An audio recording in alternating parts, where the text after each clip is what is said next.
면서 어느 부모가 그런 결혼을 찬성하겠어? 그런 결혼이라뇨.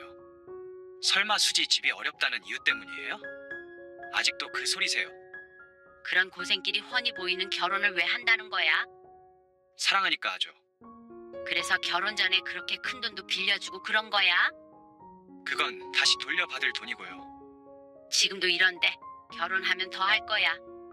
등골까지 빼먹으려고 하던데 그거 감당할 자신 있어? 아니, 네가 감당하겠다고 하더라도 나는 그 꼴 못 본다. 처가 식구도 가족이잖아요. 자꾸 이런 식으로 실망시키지 마세요.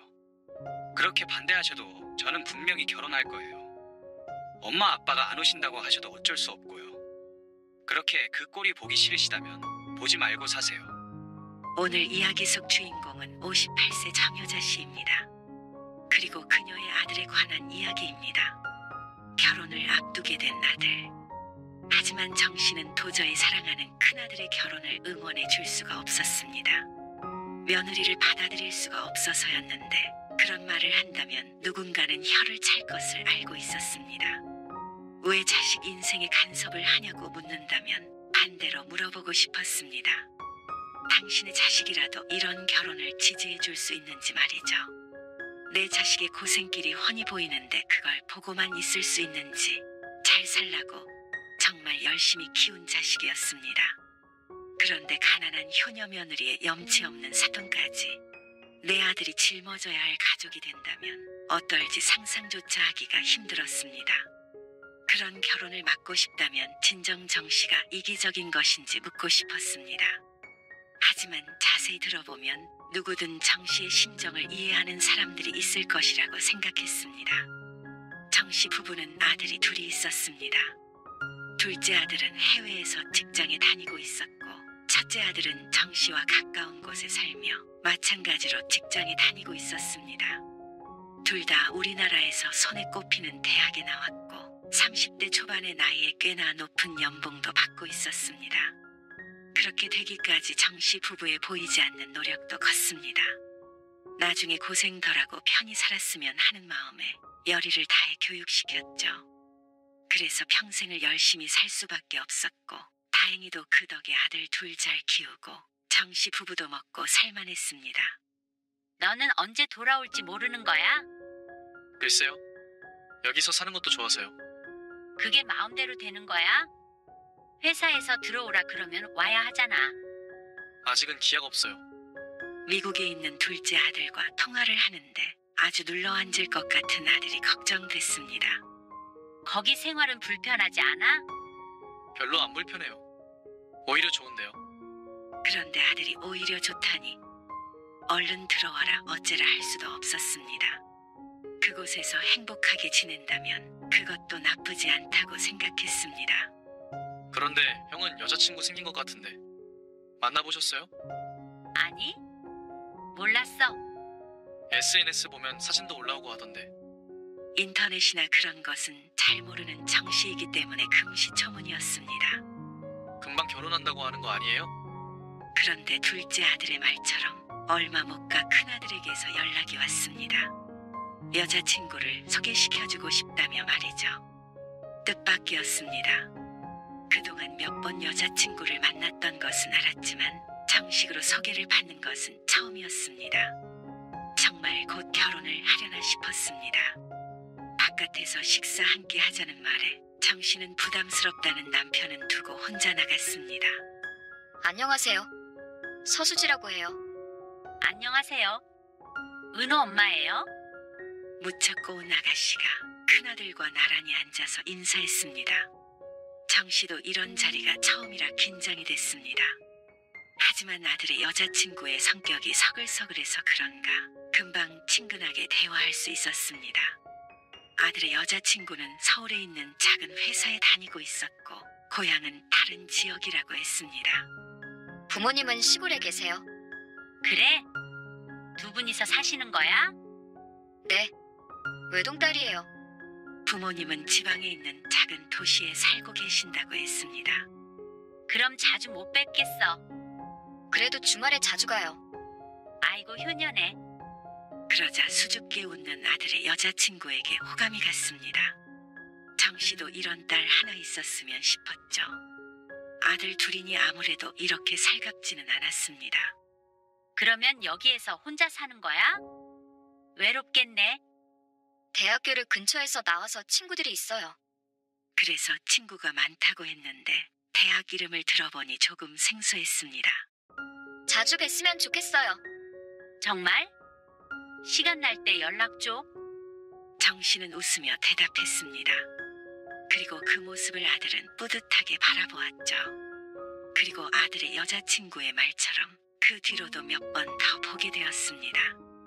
그런데 세 번째쯤 만났던 어느 날이었습니다. 그날은 아들이 급한 일이 있다며 여자친구와 둘이 먼저 만나라고 했습니다. 갑작스러웠지만 약속 시간이 가까웠기에 그냥 그러겠다고 했습니다. 저 잠시 화장실 좀 다녀올게요. 식사를 마치고 아들의 여자친구가 자리에서 일어났습니다. 5분가량 기다렸는데도 오지 않아 우선 계산을 하기 위해서 정 씨도 일어났죠. 그런데 바깥에서 통화를 하고 있는 여자친구를 발견했습니다. 계산도 했으니 정 씨도 나가서 통화가 끝나기를 기다리려고 했는데 거리가 멀지 않아 말소리가 들렸습니다. 가스비? 보냈어. 관리비도 당연히 냈지. 근데 엄마 집 가스비 이달에 많이 나왔더라. 아니야, 작년 같은 달보다도 훨씬 더 냈어. 보일러 고장난 거 아니야?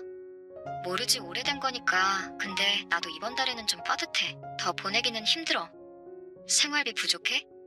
그러면 많이는 못 보내고 30만 원 더 보낼게. 알겠어. 나는 잘 있어. 걱정 마.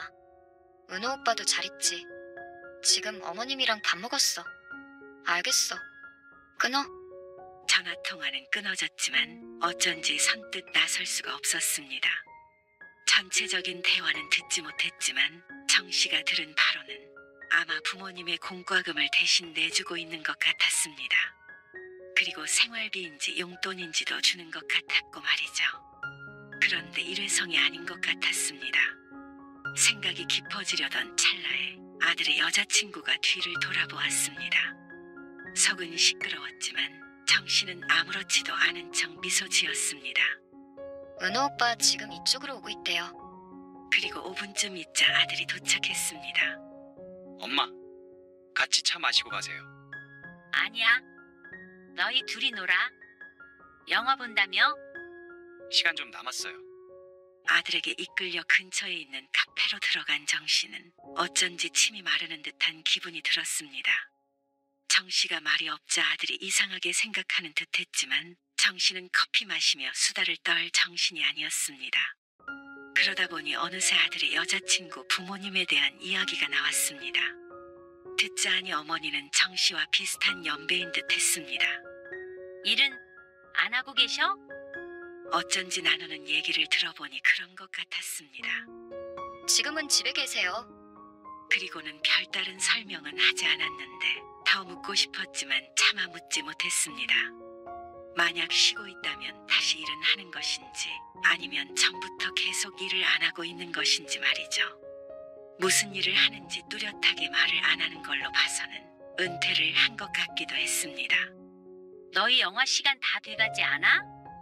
일어날까요? 그래. 엄마는 택시 타고 갈게.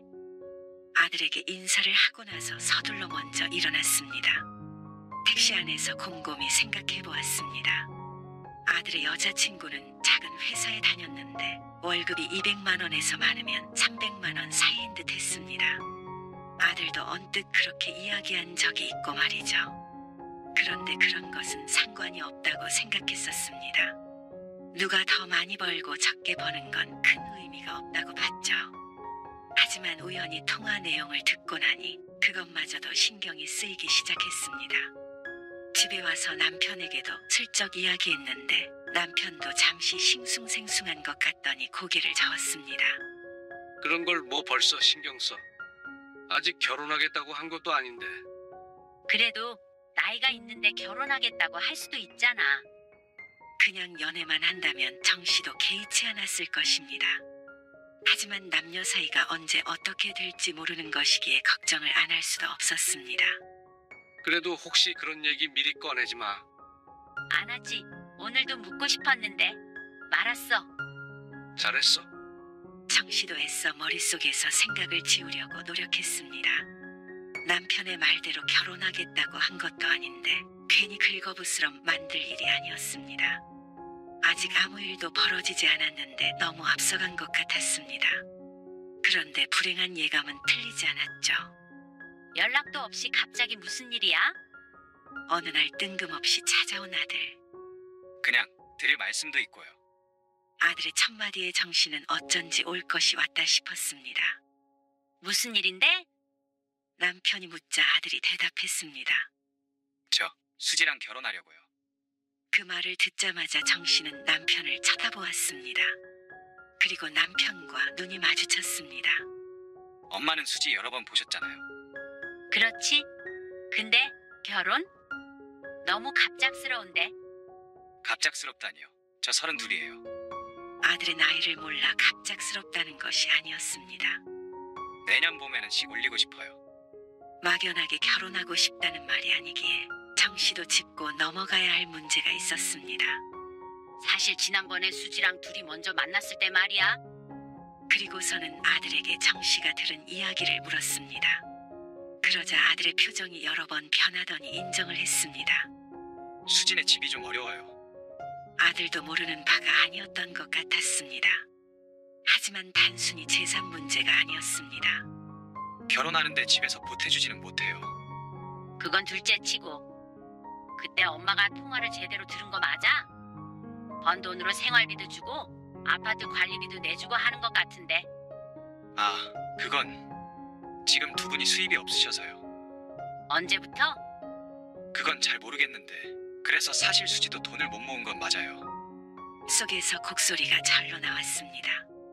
아들의 여자친구도 이제 31살인데 여태 모아둔 돈이 하나도 없을 정도로 부모를 부양했다면 아무리 적어도 5년 넘게 일을 안 하고 있다는 말인데 정 씨와 비슷한 연배인 걸 생각하자면 50대 초중반부터 일을 안 하고 딸에게 돈을 받아서 생활한다는 말이었습니다. 20대부터 30대까지 꼭 같은 딸이 번 돈을 받아서 생활한다는 게 정 씨로서는 도저히 이해가 가지 않았습니다. 아들에게 듣자 하니 큰 병에 걸린 것도 아닌데 말이죠. 아무리 그래도 가스비도 스스로 못 낼 정도라는 거야. 그러자 아들은 말이 없었습니다. 그러면 결혼하고 나서도 계속 그래야 한다는 거잖아. 딸이 결혼하다고 해서 부모의 경제 사정이 나아질 리가 없었습니다. 얼마나 주는 거길래 돈도 하나도 못 모았고 말이야. 엄마는 지금 뭐라고 해야 될지 모르겠다. 얼마나 드리는지는 몰라요. 그러니까 결혼하고 나서도 그래야 하는 거냐고. 그렇겠죠. 외동딸이잖아요.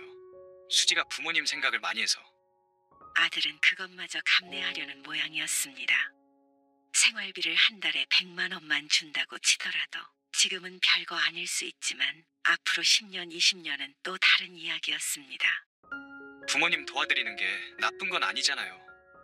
좀 더 나이 먹으면 부모를 부양하는 일은 온전히 정 씨의 아들의 몫이 될 것이 분명했습니다. 아들은 그 정도의 미래는 보지 않는 모양이었습니다. 물론 부모 위하는 자식이 나쁜 것이 아니었습니다. 그런 자식의 피를 빨아먹는 부모가 나쁜 것이었습니다. 그건 분명했습니다. 정 씨였으면 폐지를 줍는 한이 있더라도 이 나이에 아무 일도 안 하고 자식에게 의탁하는 선택은 절대 하지 않았을 것이니 말이죠. 그런데 그런 사람들과 내 아들이 가족이 된다고 생각하면 생각만 해도 두통이 일었습니다. 정 씨 부부도 큰 부자는 아니더라도 아들들 결혼시키고 노후에 자식들한테 손 안 벌리고 살 정도의 준비는 되어 있었습니다. 아들 둘이 먹고 살 걱정이 없으니 며느리들이 좀 덜 벌더라도 상관없었고 집에서 결혼 자금을 지원을 못 해준다고 해도 또 상관없었습니다. 아들이 둘이다 보니 그런 생각은 많이 해왔습니다. 대비도 했고 말이죠. 그런데 그렇게 열심히 벌어서 집 장만해주고 아들 공부시켜서 결혼시켰는데 그 돈이 줄줄이 처가로 샌다면 어느 부모가 좋아할까 싶었습니다. 결혼하면 바로 처가를 떠한 게 생겼는데 말이죠. 예로부터 남의 집 가장은 빼오는 것이 아니라는 말이 있었습니다. 이게 남녀가 바뀌어도 해당이 되는 듯 했습니다. 결혼하고 나서도 내 아들이 여전히 내 품에 있을 것이라는 생각은 하지 않았습니다. 아무리 사랑하는 아들이더라도 말이죠. 하지만 내 아들의 남의 집 가장이 되는 것은 바라지 않았습니다. 남들이 이기적이라고 손가락질 한다고 하더라도 그 생각은 변하지 않았습니다. 내 자식의 인생이 걸린 문제라고 생각한다면 말이죠. 어떻게 이런 결혼을 시킬 수가 있겠니? 정 씨의 솔직한 심정이었습니다. 이런 결혼이라뇨. 둘이 멀어서 애 낳고 살기에도 힘든 세상인데 어떻게 벌써부터 그 부모까지 책임지면서 살아? 60이면 앞으로 몇십 년을 더. 엄마, 무슨 그런 말을 하세요? 그러면 부모고 뭐고 내팽개치는 며느리가 좋다는 거예요? 정 씨는 예비 며느리가 효녀인지 아닌지보다 내 아들이 더 중요했습니다. 남 일이었다면 그래 효녀네 하고 넘어갈 수 있었지만 그게 아니니 문제였죠. 아빠도 같은 생각이세요? 그러자 남편이 무거운 침묵을 깨고 대답했습니다. 네 엄마 틀린 말 한 거 없다. 그러자 아들은 충격받은 표정을 지었습니다. 아마 정 씨 부부가 반대할 것이라고는 예상하지 못한 것 같았습니다. 엄마, 아빠, 이렇게 속물이셨어요? 아들의 말에 정 씨도 숨을 들이켰습니다. 속물이라는 말이 마음에 박혔습니다. 아빠도 이런 분인 줄 몰랐어요. 남편은 점잖고 배려심 깊은 사람이었습니다. 아들이 그렇게 생각한 이유를 모르는 바는 아니었지만 남편도 결국 자식을 둔 부모였습니다. 정 씨는 그게 당연하다고 생각했고 아들은 이해하지 못했습니다. 자리 잡을 때까지 당분간 연애만 해, 어? 연애는 여태 했어요. 좀 더 만나보고 결정해도 되잖아. 저는 확신이 있어요. 그래서 허락을 못 하시겠다는 말씀이세요? 반항적으로 말하는 아들에게 기가 찼습니다. 그러면 무슨 돈으로 결혼할 생각인 거냐? 남편이 묻자 아들이 말문이 막힌 듯 했습니다. 정 씨 부부가 반대하지 않았다면 어느 정도 도움을 요청할 수 있었을 테니 말이죠. 아들은 잠시 고민하다가 말했습니다. 만약에 엄마, 아빠가 도움 못 주신다고 하면 차근차근 시작할게요. 그 말에 또 한 번 속이 뒤집어지는 것 같았습니다. 사람이 아무리 좋아도 그렇지 아들은 현실을 전혀 모르는 것 같았습니다. 너 얼마나 있길래 차근차근 시작해? 그리고 아들이 머뭇거리며 대답하는 금액에 놀랐습니다. 아들이 저축을 하고 있는 건 알았지만 얼마나 될지는 모르고 있었는데 생각보다 적은 금액이었습니다. 그러자 아들이 고개를 숙였습니다. 정 씨가 아들을 잘못 본 모양이었습니다. 착실하게 잘 살고 있다고 생각했는데 말이죠. 아직 그냥 철부지인 듯 했습니다. 그런데 이어지는 아들의 말에 경악을 했습니다. 모아둔 돈은 수지 부모님 사정 때문에 잠시 빌려드렸어요. 거짓말을 하기는 싫다면서 내뱉은 아들의 말에 정 씨도 남편도 할 말을 잃었습니다. 얼마를? 8천만 원이요. 뭐야? 정 씨는 곧 뒤로 넘어갈 듯이 휘청거렸습니다. 제정신이니? 차용증도 썼고요. 1년 안에 갚으신다고 했어요. 변명하듯 말하는 아들 때문에 더 속이 곱는 듯 했습니다. 그러자 남편이 나서서 중재를 했습니다. 오늘은 이만 돌아가 보라며 말이죠. 엄마 아빠도 생각을 좀 해봐야 할 것 아니야. 생각? 정 씨의 되물음에 남편이 오히려 눈치를 줬습니다. 하는 수 없이 정 씨는 아들을 보냈습니다. 속이 타서 찬물만 벌컥벌컥 마시고 있는데 남편이 말했습니다. 지금 우리가 반대한다고 해봤자 들을 것 같지도 않아. 그렇다고 그런 결혼을 시켜? 그런 게 아니라 섣불리 말리면 괜히 불만 더 붙어. 남편의 말에 정 씨도 조금 차분해질 수 있었습니다. 그런데 답답한 속은 어쩔 수가 없었습니다. 근데 지금 이게 말이 되는 거야? 뭐 하는 사람들인지는 모르겠는데 나는 그런 집에 내 아들 못 보내. 은호도 너무한 거야. 뭐 속물? 그게 부모한테 할 소리야? 그건 그놈도 답답해서 그랬겠지. 콩깍지가 제대로 껴서 현실 분간을 못하는 거야. 알아. 그래도 좀 지켜보자고. 말리면 불이 붙는다는 건 정 씨도 알고 있었습니다. 그래서 애써 마음을 가라앉히고 그 말을 듣기로 했습니다. 그런데 얼마 안 돼서 우연히 예비 며느리의 부모를 만날 기회가 생겼습니다. 어디니? 이따가 잠깐 너희 집에 들려야 하는데. 아, 무슨 일이세요? 지난번에 집에 두고 간 옷이랑 신발 갖다 주기로 했잖아. 저 지금 밖이에요. 언제쯤 돌아가는데? 엄마, 혹시 여기로 오실래요? 갑자기 자신이 있는 곳으로 오라는 아들. 사실 수지 부모님이 올라오셔서 같이 식사하려고 했거든요. 아들의 말에 거절의 말을 내뱉으려던 정씨는 생각을 바꿨습니다. 안 그래도 궁금했던 차였습니다. 어떤 사람들인지 한번 봐야 앞으로의 갈피도 잡을 수 있을 것 같았습니다. 그래서 아들에게 알았다고 했죠. 그리고 도착한 식당. 남편은 없지만 꼭 상견례라도 하는 듯 했습니다. 보통이라면 이런 식의 만남은 이루어지지 않았을 테죠.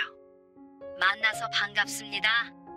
안 그래도 상견례 날짜를 잡으라고 하던 참이었는데 말이에요. 여자친구의 어머니가 반갑게 인사를 했습니다. 안녕하세요. 아드님을 참 잘 키우셨어요. 어떤 분인가 궁금했네요. 감사합니다. 따님도 참 고와요. 그렇긴 하죠. 인사말이 몇 마디 오갔는데 상대방은 할 말이 참 많아 보였습니다. 정씨만큼이나 만나보고 싶었던 모양이었습니다. 원래 고향이 이쪽이신가 봐요. 안내? 아이고, 여기 집값 어마어마하던데.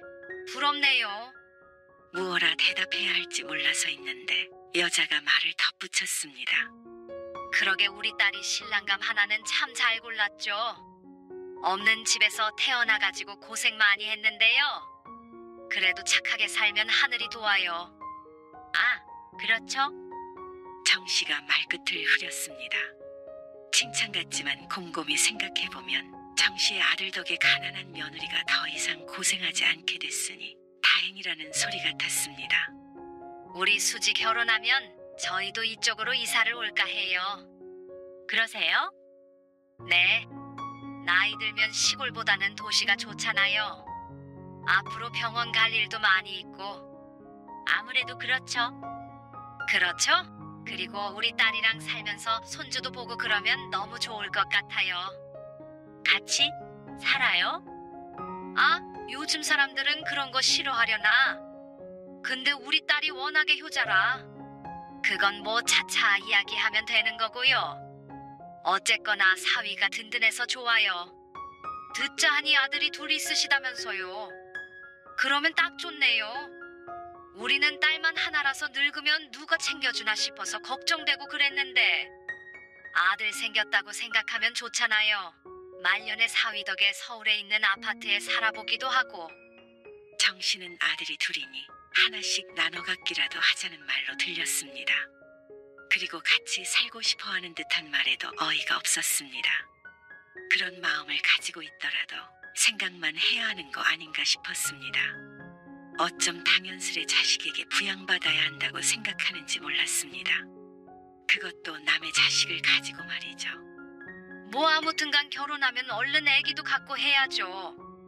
그러려면 결혼도 서둘렀으면 좋겠는데. 그 30분 가량을 더 앉아서 이야기를 나누었는데 딸 사위에게 노후를 의지하겠다는 의사를 노골적으로 밝혔습니다. 그러면서 자신들은 젊어서 고생을 많이 해서 이제는 좀 편히 살고 싶다고 했죠. 그런데도 아들은 아무렇지도 않은 듯한 표정이었습니다. 어쩌면 그 모든 걸 각오한 듯도 보였습니다.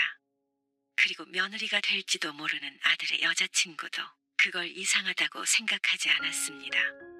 애가 타는 것은 오로지 정씨뿐인 듯 했습니다. 이런 생각을 하는 정씨가 정말로 나쁘고 속물인 것인지 알 수가 없었습니다.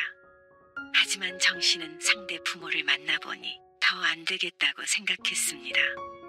아무리 이기적이라고 욕을 먹는다고 하더라도 말이죠. 그래서 상대 부모와 헤어진 뒤에 아들의 집으로 함께 돌아온 정씨가 말했습니다. 이 결혼은 하지 말아라. 갑자기 그게 무슨 소리세요? 수지 부모님까지 뵙고 왔으면서. 아들은 당황스러워 보였습니다.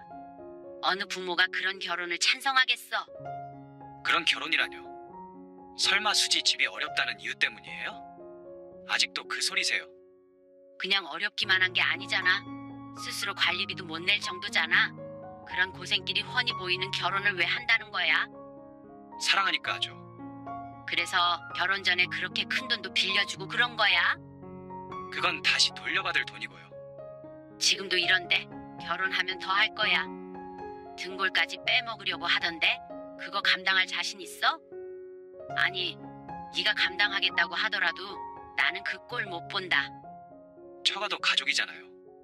자꾸 이런 식으로 실망시키지 마세요.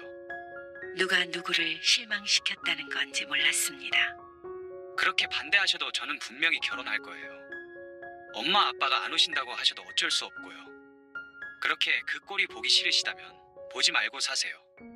그 말에 억장이 무너졌습니다. 가족이니까 처가 식구들은 먹여 살리겠다면서 진짜 가족인 정씨 부부와는 연이라도 끊을 작정인 것 같았습니다. 돌아가 주세요. 아들의 축객령에 힘없는 발걸음을 옮겨야 했습니다. 그리고 집으로 돌아와 속상한 마음에 가슴을 쳤습니다. 다음 날에 아들이 전화를 걸었지만 머릿속이 복잡해서 받을 수가 없었습니다. 정씨는 결혼을 시킬 수 없다는 말밖에는 할 말이 없었는데 아들이 원하는 말이 아니었기 때문이었습니다. 그러면 어제와 같은 대화가 반복될 텐데 그러면 정씨와 아들 사이는 금이 갈 수밖에 없었습니다. 정씨도 남편도 몇 날 며칠을 고심했습니다. 그렇다고 자식하고 어떻게 연을 끊어? 아들은 그럴 수 있을지 모르겠지만 정씨 부부는 그럴 수 없었습니다. 그렇기 때문에 아들을 찾아가 난장판을 만들지 않는 것이었습니다. 다른 방법을 찾고 싶었습니다. 아들도 잃지 않고 결혼도 시키지 않는 방법을 말이죠. 그래서 일주일쯤 지났을 때 아들을 불렀습니다. 아들은 정씨 부부의 생각이 바뀌었나 하고 찾아왔죠. 거기에 대고 정씨가 말했습니다. 너희 결혼을 2년 미뤄라. 2년이요? 어떻게 결혼을 2년이나 미뤄요? 아들은 황당한 듯 대꾸했지만 정씨의 목소리는 무척 단호했습니다. 2년 미루면 신혼집 사줄게. 그리고 너희가 처가 식구를 먹여 살리든 말든 간섭도 안 하마. 또 무작정 반대했다가는 두들 사이가 더욱 불타올라서 살림을 합치거나 혹여애까지 생기면 큰일이었습니다. 그래서 정씨가 고심한 결과였습니다.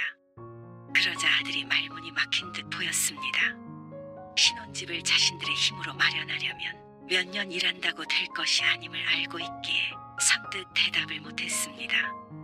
2년 되기 전에 결혼하겠다고 하면 한 푼도 지원해 줄 수가 없어.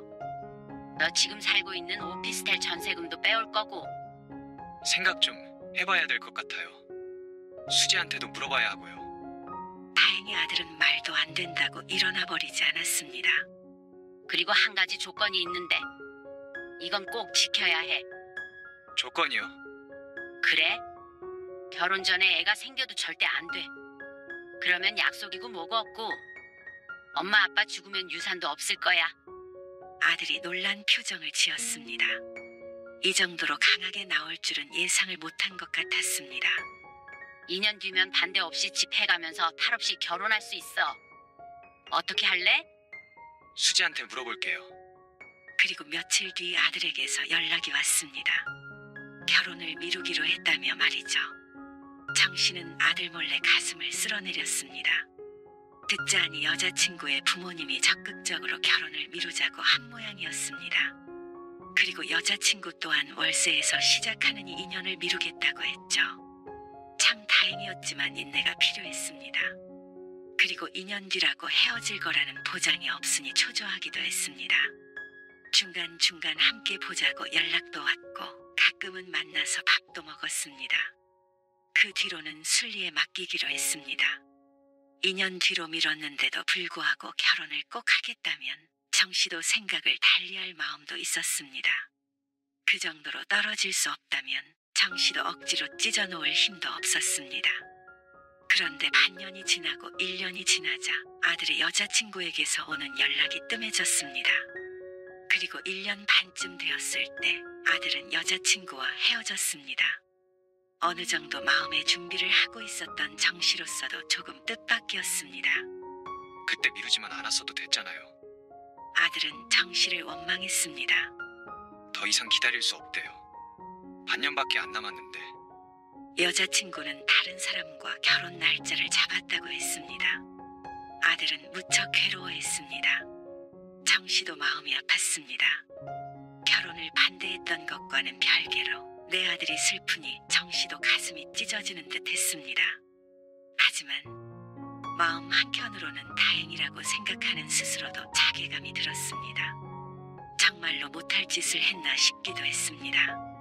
하지만 또다시 그 상황으로 돌아간다고 하더라도 같은 결정을 할 것 같았습니다. 아들은 이미 30이 넘은 성인이고 결혼도 아들의 인생이지만 그렇다고 내가 부모라는 사실이 바뀌지는 않으니 말이죠. 아들도 정 씨를 원망하긴 했지만 결국엔 여자친구의 마음이 떠난 것이 헤어짐이 원인인 것을 알고 있었습니다. 그래서 반년이 지나자 더 이상 원망의 말을 하지 않았습니다. 정 씨는 기다렸습니다. 그리고 아들이 연락이 왔습니다. 빌려줬던 돈도 돌려받았다기에 또다시 가슴을 쓸어내렸습니다. 꽤나 부잣집에 시집을 가는 모양이었습니다. 아들은 그런 말들은 담담하게 전했습니다. 그런 걸 보니 이제는 마음을 어느 정도 추스린 모양이었습니다. 그리고 또 1년 정도 지나자 아들도 새로운 사람을 만나는 것 같았습니다.